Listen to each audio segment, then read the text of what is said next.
Baada ya marumbano na Jack pale nje, wakaingia hotelini na muda wa kusema ukweli ukawa umefika, wakidai mtu wa kumlaumu ni baba yake, kwa sababu yeye ndiye aliyesema ibaki kuwa siri, huku nafsi zao zikiwa zinawasuta. Walipotaka kusema ukweli, radi ikapiga mara ya kwanza. Walipotaka kuendelea kuongea, ikapiga tena. Walivyokuwa waajabu, wakahisi radi ni ishara ya kwamba wasiseme. Kwa hiyo lichokifanya, wakabadili maada, wakijifanya na wao walikuja mjini kutafuta kazi pia. Kwa hiyo wakabaki hotelini, wakiomba kujishikiza hapo kwa muda. Baba akapiga simu kwenye uongozi wa kampuni yake kutoa taarifa ya kutokuwepo kwao ofisini kwa muda. Viongozi wa kampuni wakapanga kuwatembelea hotelini hapo. Hiki kikawa ndio chanzo cha tabia zisizoeleweka zilizosababisha kijana kuanza kujiuliza maswali who are they? Mfano ile ya kuwapa kadi, mzee kupika misosi ya ajabu na bibi kunyenyekewa kupita kiasi, ili hali yeye anajua familia hiyo iliyokuja ni familia tajiri sana kwenye nchi.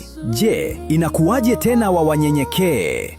La siku hiyo, baada ya baba kulewa kupita kiasi bila kutarajia, akatoboa siri, akampeleka kijana mpaka ofisini, akimtambulisha kwa wafanyakazi na kumuonyesha ofisi yote ya kampuni yao. Na baada ya hapo, akazima kwa kuwa alikuwa amelewa sana.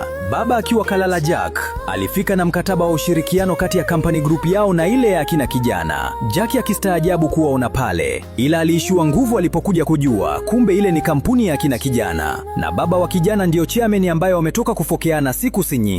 Kijana alipojaribu kumwamsha baba kuhusu ujio wa mkataba, baba akampa go ahead kijana. Kijana akaona huu ndio muda wake wa kuwaoshea baada ya kugombania mwanamke. Baba pombe zinaisha, anastuka kumuona kijana pale ofisini. Anamuuliza kwa nini yuko pale. Kijana anamwambia si wewe ndio uliyenileta na kunitambulisha kwa kila mtu hapa. Ila uzuri ni kwamba hakusema chanzo cha huo utajiri. Baada ya muda kidogo, anko wake akaingia. Anko akastuka kumuona kijana pale, na kijana pia akastuka kumuona anko pale. Ili kuzuga, anko akajitetea kuwa kaja kufanya delivery ya maji pale ofisini. Kwa hiyo akamuomba aende akamsaidia kuyasogeza store. Huku nyuma anko akamainda kikoma kijana wamuache aendelee kusota ili kampuni izidi kupiga pesa zaidi, akidai wasimuonee huruma, maana sio mtoto wao wa kumzaa, ni mtoto tu waliyemuokota, akijitapa kwamba huenda bila wao kumuokota angeshakuwa alikufa na njaa muda mrefu. Yaani kiufupi, anko anataka kuwa ndio controller wa kampuni na hakubaliani kabisa na suala la kukabidhi kampuni kwa kijana. So waliporudi hotelini, cha ajabu Linda anawapa taarifa kuwa hoteli yao inatakiwa kuvunjwa, maana wamiliki wa ile ardhi wanataka kujenga international resort ili kutanua biashara zao zaidi. Ila cha kushangaza ni kwamba wamiliki wenyewe ni kampuni yao kina kijana, na mipango yote hiyo ilikiua ni mambo ya anko kujilimbikizia mali. Baada ya kujua hivyo, siku moja dogo akiwa ofisini na baba yake akimsindikiza kwenye vikao, alichokifanya alireplace mkataba, na huu wa pili ukawa sio wa kuvunja ile hoteli bali kuinvest.